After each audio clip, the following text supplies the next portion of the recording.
আজ এমন একটা মুভি এক্সপ্লেন করতে চলেছি যেটা তোমাকে ভয় পাইয়ে দেবে, যেটাতে দেখাবো একটা মানুষ কিভাবে এতটা সাইকো হতে পারে, তার সাইকো হওয়ার পিছনে কার হাত আছে, এবং পুরো ব্যাপারটা এই ভিডিওতে এক্সপ্লেন করব। তো রেডি হয়ে বসে পড়ো, চলো আসল ঘটনা থেকে ঘুরে আসি। এই কিলার মেয়েদেরকে কিডন্যাপ করে আর তারপর তাদের গলা কেটে নির্মমভাবে হত্যা করে। একদিন এই মেয়েটাকে কিডন্যাপ করে, আর সাইকোটা যখন এই মেয়েটাকে মারতে যায় তখন মেয়েটা ভয় পায় না। সাইকো এবার আরো বড় কাটা নিয়ে মেয়েটাকে মারতে যায়, তাও মেয়েটা হাসতে শুরু করে। সাইকো এটা দেখে খুব রেগে মেয়েটাকে জিজ্ঞাসা করে, তুমি কেন হাসছো? তখন মেয়েটা বলে, তুমি আমাকে মারতে পারবে না, কারণ আমার বয়ফ্রেন্ড আমাকে বাঁচাবে।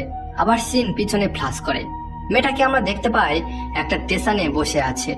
মেয়েটার নাম দামিনী। মেয়েটা তার বয়ফ্রেন্ডের জন্য অপেক্ষা করছিল, কিন্তু সেই মুহূর্তে একটা কিলার এসে দামিনীর মুখে স্প্রে করে বেহুশ করে দেয়। কিন্তু দামিনী পুরো বেহুশ হওয়ার আগে তার বয়ফ্রেন্ডকে স্টেশনে আসতে দেখতে পায়। কিন্তু কিলার যখন দেখে যে তার বয়ফ্রেন্ড অন্ধ, তখন কিলার চুপচাপ দামিনীকে নিয়ে চলে যায়। গৌতম কিছুটা আন্দাজ করছিল, কিন্তু অন্ধ হওয়ার জন্য ঠিকমতো বুঝে উঠতে পারে না। কিন্তু দামিনী বলে ডাকতে থাকে।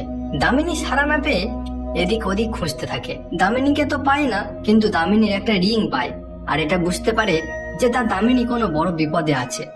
এরপর কি হয় চলো দেখে আসি। আসল কাহিনী শুরু হয় একটা শুনশান জায়গাতে, যেখানে একটা সাইকো কিলার একটা মেয়েকে একটা বেডের ওপর শুয়ে তার হাত পা বেঁধে তার সাথে কিছু না বলে তার মাথাটা শরীর থেকে আলাদা করে দেয়, আর বাকি শরীরটাকে নিয়ে গিয়ে একটা ফাঁকা জায়গাতে ফেলে দেয়। সকালে এই ব্যাপারটা পুলিশ অব্দি পৌঁছে যায়, আর পুলিশ আসে আর সবকিছু ইনফরমেশন নিয়ে সেখান থেকে চলে যায়। আর এই শহরে আমাদের হিরো গৌতমও ছিল, যে দেখতে পেত না। আসলে দামিনী বলে মেয়েটা একটা রেডিও সেন্টারে কাজ করত, আর গৌতম দামিনীর শো শুনতো। আর শুনতে শুনতে গৌতম দামিনীকে ভালোবেসে ফেলে, কিন্তু এটা ওয়ান সাইড লাভ ছিল।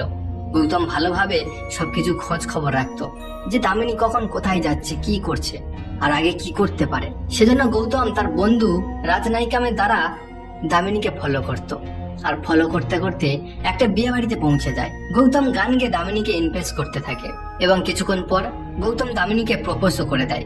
কিন্তু দামিনী প্রথমবারই তাকে না বলে দেয়। গৌতম অনেক বলার পরও দামিনী তাকে বলে, আচ্ছা ঠিক আছে, কাল আমি একটা জায়গায় যাব, আর তুমি যদি সেই জায়গাটা খুঁজে বার করতে পারো তাহলে আমি তোমার প্রপোজ অ্যাকসেপ্ট করে নেব, আর এটা মেনে নেব যে তুমি আমাকে সত্যি ভালোবাসো। আর তার কালকের প্রোগ্রাম ভালো করে শুনতে বলে গৌতমকে। পরের দিন গৌতম মন দিয়ে দামিনীর প্রোগ্রাম শুনতে থাকে। তারপর রাতে দামিনী একটা রেলওয়ে স্টেশনে গৌতমের জন্য অপেক্ষা করতে থাকে। দামিনীর পুরো বিশ্বাস ছিল যে গৌতম সত্যি আসবে। কিছুক্ষণ অপেক্ষা করার পরও গৌতম আসে না, তার বদলে একটা সাইকো কিলার সেখানে আসে, আর দামিনীর মুখে স্প্রে করে দামিনীকে বেহুশ করে দেয়। কিন্তু বেহুশ হওয়ার আগে দামিনী গৌতমকে দেখতে পায়। গৌতম যখন তার কাছে আসে তখন গৌতম এটা বুঝতে পারে যে দামিনী এখানে আছে, কিন্তু সাইকো কিলার দেখে যে সে অন্ধ।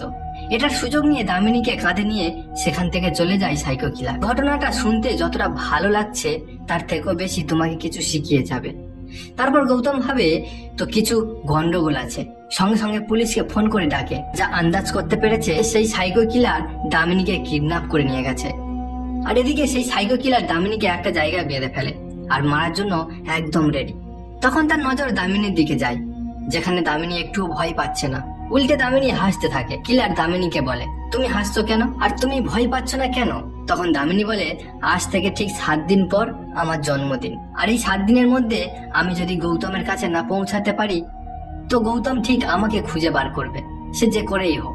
এটা শুনে কিলার দামিনীকে মারে না, আর দামিনীর চ্যালেঞ্জ স্বীকার করে নেয়।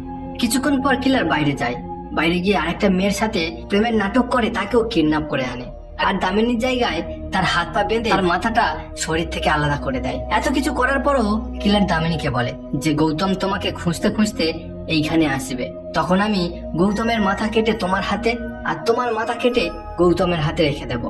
পরের দিন কিলার সেই মেয়েটার শরীর বাইরে ফেলে দেয়, আর পুলিশ খবর পেয়ে সেখানে পৌঁছে যায়। পুলিশ অফিসার মুথু কমিশনারকে বলে যে দামিনীর বাবা গ্রেস করেছে এটা দামিনীর বডি নয়। এটা শুনে গৌতমও সেখানে পৌঁছে যায়, আর তার সেন্ট শুনে গৌতম এটা বলে যে এটা দামিনী নয়। আসলে গৌতম অন্ধ হওয়ার কারণে দামিনীর স্মেল শুকে চিনতে পারতো যে এটা দামিনী। তো তোমাকে যদি বলি যে তুমি তোমার ভালোবাসার মানুষের স্মেল শুকে বলতে পারবে যে এটা তোমার ভালোবাসার মানুষ, কমেন্টে অবশ্যই বলে যাবেন।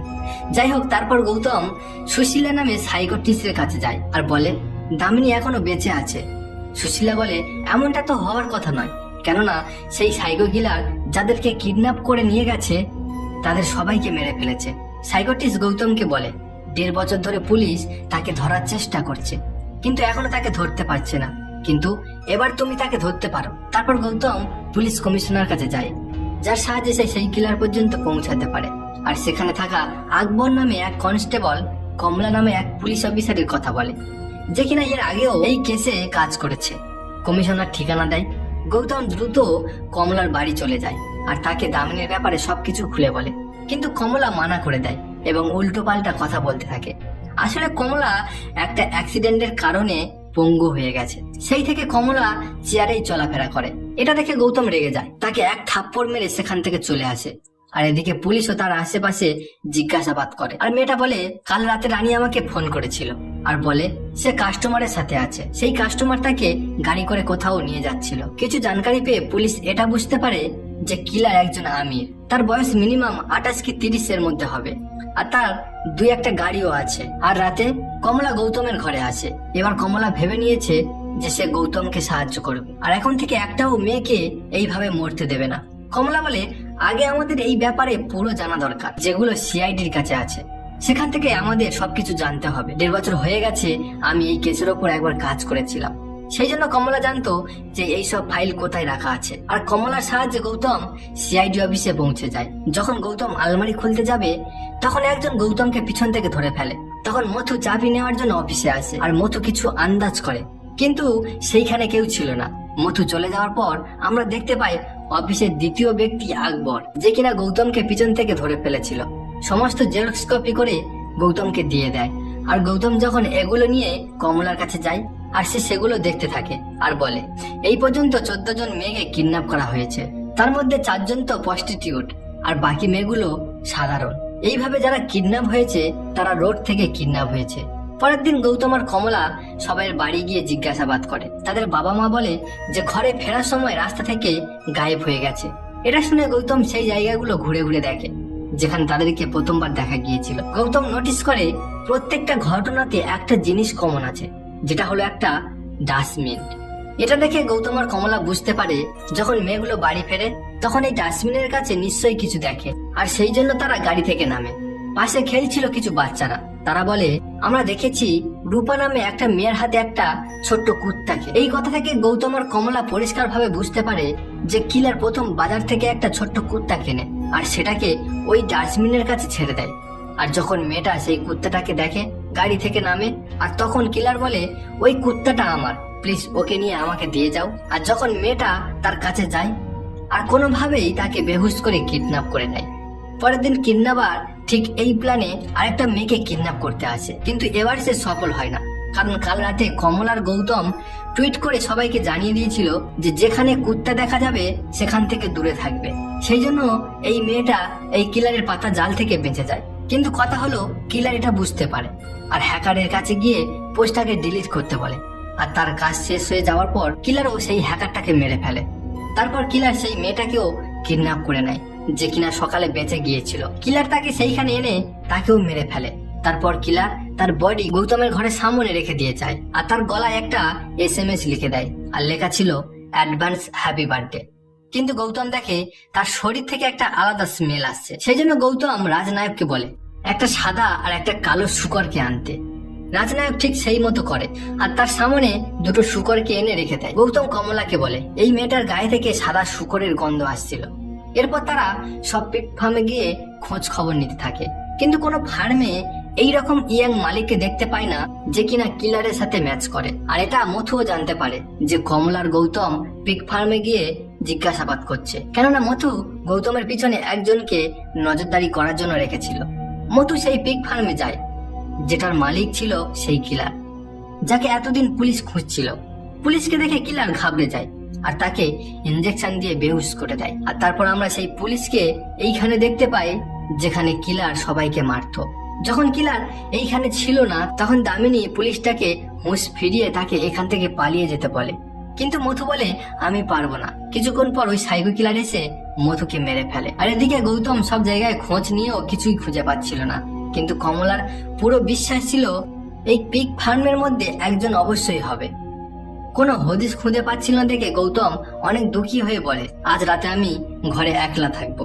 কিছুক্ষণ পর সেই সাইকো কিলার সেখানে আসে। গৌতম বুঝতে পারে যে এটা সাইকো কিলারের গাড়ি। আর গৌতম জেনেও বুঝেও ঘর থেকে বের হয়ে হাতে করে একটা ক্যাকটাস নিয়ে গাড়ির কাছে আসে। আর দূরে ছিল রাজনায়ক। কিলারের গাড়ি ফলো করতে থাকে। দুজনের মধ্যে বেশ কিছুক্ষণ রেস হয়। এরপর রাজনায়ক কিলারের হাতে মারা যায়। কিলার রাজনায়কের ফোন থেকে গৌতমকে ফোন করে বলে, আমি দামিনীকে তার জন্মদিনে মেরে ফেলবো। তার পরের দিন রাজনায়ককে খুঁজে পায়। এটা শুনে গৌতম অনেক দুঃখী হয়ে পড়ে। এরপর যখন রাজনায়কের স্পোর্ট ম্যাডাম হয় তখন ডাক্তার বলে তার ডান হাতে ছোট্ট আঙুলটাকে কেটে নিয়ে গেছে। এরপর গৌতম বলে, আজকের পর থেকে আমি আর কিলারের পিছনে আর যাব না। তখন কমলা বলে, যদি এত তাড়াতাড়ি তুমি হার মেনে নাও তাহলে কেন আমাকে অন্ধকার থেকে বাইরে আনলে? কি দরকার ছিল আমাকে উম্মিদ দেওয়ার? কি দরকার ছিল তোমার উপর ভরসা করার? যদি আমি কলেজের সিঁড়ি থেকে পড়ে গিয়ে আমার এমনটা না হতো তাহলে আমি একলা এই কেসকে সলভ করে নিতাম। এটা শুনে গৌতম আর কমলা কলেজে গিয়ে জিজ্ঞাসাবাদ করে, যেখানে কমলা 1.5 বছর আগে এসেছিল। আসলে এখানেও একজন স্টুডেন্টেরও মার্ডার হয়েছিল। সিসিটিভি ফুটেজে দেখা যায় প্রিন্সিপালের পাশে একজন ছিল যে কিনা মুখ লুকিয়ে বসেছিল। গৌতম আর কমলা দ্রুত প্রিন্সিপালের কাছে গিয়ে জিজ্ঞাসাবাদ করে যে ওটা কে ছিল যে তোমার পাশে বসেছিল। প্রিন্সিপাল বলে, এটাও তো ঠিক মনে নেই যে ওটা কে ছিল, কিন্তু এটা বলতে পারি ও একটা লেফট হ্যান্ড ছিল। আমি দেখেছি যখন পপকর্ন খাচ্ছিল তখন বাম হাতে নিয়েছিল। এটা জানার পর গৌতমের হঠাৎ কি যেন মনে পড়ে আর তাড়াতাড়ি করে রাজনায়কের জিনিসগুলো চেক করে। আর এটা থেকে বুঝতে পারে যে কিলারের ডান হাতের ছোট্ট আঙুল নেই। যখন কিলার গৌতমের কাছে আসে তখন গৌতম তার গাড়ির মাপ নিয়ে নেয়। সেটার সাহায্য নিয়ে গৌতম আলাদা আলাদা কোম্পানিতে খোঁজ নিতে থাকে। আর শেষমেশ তারা সফল হয়। একটা কার কোম্পানি বলে, ঠিক তোমার কথা মতো আঙ্গুলিমাল নামে এক ব্যক্তি যার নামে একটা হোটেল আছে আর একটা পিক ফার্মও আছে। কিলারের ঠিকানা নিয়ে কমলার গৌতম সেই পিক ফার্মে যায়, যেখানে গিয়ে খবর পায় যে আঙ্গুলিমাল বাইরে গেছে। আর এটার সুযোগ নিয়ে গৌতম তার অফিস চেক করে। আর খোঁজাখুঁজির পর গৌতম একটা ম্যাপ পায় আর সেটা নিয়ে এসে কমলাকে দেখায়। এখান থেকে সিন শিফট হয় আর আমরা দামিনীকে দেখতে পাই সেই বন্ধ ঘরে। দামিনী সেখানে একজনকে দেখতে পায় যে অনেক বছর ধরে এইখানে বন্দি আছে। তার নাম রিচাল। রিচাল আঙ্গুলিমালের টিচার ছিল। ছোটবেলায় রিচাল আঙ্গুলিমালকে একটা শাস্তি দিয়েছিল, তার বদলা কিলার তার থেকে আজও নিচ্ছে। আর এদিকে কমলা ম্যাপে কাঠি লাগিয়ে ম্যাপটাকে গৌতমকে বোঝাচ্ছিল। গৌতম ও আঙুলের সাহায্যে ম্যাপটাকে ভালোভাবে বুঝে নেয়। গৌতম আর কমলা ঠিক করে নেয় যে তারা গিয়ে দামিনীকে সেখান থেকে বাঁচিয়ে আনবে। কমলা দিশা দেখায় আর গৌতম ডাইভিং করে। আঙ্গুলিমাল দামিনীকে একটা জায়গায় নিয়ে এসে তাকে সেইখানে বসিয়ে দেয় আর তার সামনে তার টিচারও থাকে। আসলে আঙ্গুলিমালের ছোট্টবেলায় যে ঘটনা ঘটেছে সেটা ইউজ করছে। ছোট্টবেলায় আঙ্গুলিমালকে মাস্টারবেট করার জন্য শাস্তি দিয়েছিল আর তার শাস্তি ছিল রোজ 60 বার করে মারতো। আঙ্গুলিমাল তার টিচারের কাছ থেকে হাত জোর করে মাপ চাইতো যে টিচার আমি ভুল করেছি, আমাকে মাফ করে দাও। এরপর আঙ্গুলিমাল দামিনীকে মারার জন্য তাকে বেডে বেঁধে ফেলে। আর তখন দামিনী আঙ্গুলিমালকে জিজ্ঞাসা করে যে পুলিশটাকে তুমি মেরেছো ওটা কে ছিল? তখন আঙ্গুলিমাল বলে যে ও আমাকে যখন গ্রেপ্তার করে নিয়ে যায় তখন আমার সাথে খারাপ ব্যবহার করে, সেই জন্য আমি তাকে মেরে ফেলেছি। এদিকে গৌতম আর কমলা সেইখানে পৌঁছে যায় আর ভিতরে যাওয়ার সঙ্গে সঙ্গে ফ্যাক্টরি অ্যালার্ম বাজতে থাকে। এটা দেখে যখন আঙ্গুলিমাল গৌতমকে মারতে আসে তখন সেই মুহূর্তে লাইন কাট হয়ে যায়। আসলে কমলার মা এই এলাকাতে লাইন কেটে দেয়। আর অন্ধকারে আঙ্গুলিমাল গৌতমকে খুঁজতে থাকে আর বলতে থাকে আমি হেরে গেছি আর তুমি জিতে গেছো, হয় আমি তোমাকে মারবো আর না হয় তুমি আমাকে মারবে। আর তখন আঙ্গুলিমাল তার পেটে ছুরি মেরে গৌতমকে ঘায়েল করে দেয়। গৌতম ও আঙ্গুলিমালকে কারেন্ট শক দিয়ে বেহুশ করে দেয়। আর বেহুশ হওয়ার পর গৌতম তাকে একটা খুঁটির সাথে বেঁধে দেয়। আর তারপর গৌতম দামিনীকে খুঁজে তার হাত পা খুলে দেয়। আর যখন এরা দুজন এখান থেকে পালিয়ে যায় তখন আঙ্গুলিমাল জোরে জোরে বলতে থাকে টিচার আমাকে একলা ফেলে যেও না, আমি একলা থাকতে চাই না। দামিনী এটা শোনার পর কেমন মায়া হয়। এটা শুনে চাবিটা সেইখানে রেখে দেয়। যখন আঙ্গুলিমাল চাবি নিতে আসে তখন তার টিচার রিচাল চাবিটাকে গিলে ফেলে। আঙ্গুলিমাল তার কাছে গিয়ে তার পেট চিরে চাবি বের করে আর নিজেকে মুক্ত করে নেয়। আর যতক্ষণে বাইরে আসে ততক্ষণে দামিনী, কমলা আর গৌতম সেখান থেকে চলে যায়। পরের দিন দামিনীকে মিডিয়ার সামনে বসিয়ে দামিনীকে জিজ্ঞাসা করলে দামিনী বলে যে ওই ব্যক্তির মধ্যে আমি কোনো সাইকোকে দেখছি না, বরং একটা তার মধ্যে ছোট্ট বাচ্চাকে দেখেছি। তাকে সবাই একলা ছেড়ে দিয়েছে আর সে তার একলাকে ফায়দা উঠিয়েছে। যদি আমি তার মা বা বোন হতাম তাহলে তাকে এতটা ভালোবাসতাম যে কিনা কোনোদিন সাইকো কিলার হতো না। এইভাবে একটা ইন্টারভিউ শো করে, আর সেটা আঙ্গুলিমালও দেখে আর বুঝতে পারে যে এখন তাকে কেউ বুঝিয়েছে, কেউ ভালোবাসার চোখে দেখেছে। এবার আঙ্গুলিমাল নিজের ভুল বুঝতে পেরে আর স্বীকার করে নেয়। হার মেনে নিয়ে আঙ্গুলিমাল একটা পাহাড় থেকে ঝাঁপ দিয়েই নিজেকে শেষ করে দেয়। আর এইখানেই কাহিনীটি শেষ হয়ে যায়। যদি বলা হয় মুভিটির কথা, তো যে ডিরেক্টর যে খারাপ তাকে শুধু খারাপ ভাবে প্রকাশ করে, কিন্তু আসলে সে কেন খারাপ হয়েছে, কি কারণে হয়েছে, তার পিছনে কারণ কি, এটাও বলা দরকার। তো কাহিনীটি এখানে শেষ। তো আবার ফিরছি কোনো একটা সুন্দর ঘটনার সাথে।